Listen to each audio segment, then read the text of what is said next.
ఈరోజు మా మామగారి తోటలో కాసిన బొప్పాయికాయ తీసుకొచ్చాను. కోసి తిని టేస్ట్ చేద్దాం ఎలా ఉందో ఏంటో. Let's bake cutting. మా అమ్మాయి కత్తి పట్టుకొని రెడీగా ఉంది కట్ చేయడానికి.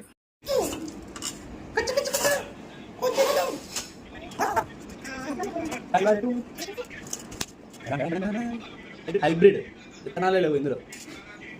ఫుల్లీ హైబ్రిడ్ కాయలు ఎప్పుడైనా ఎట్లా ఉంటాయి. విత్తనాలు ముందుగా శుద్ధిగా బుద్ధిగా తీసేసి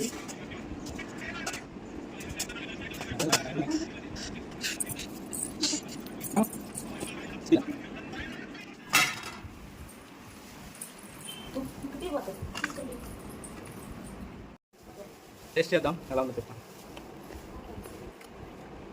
సూపర్. Take it.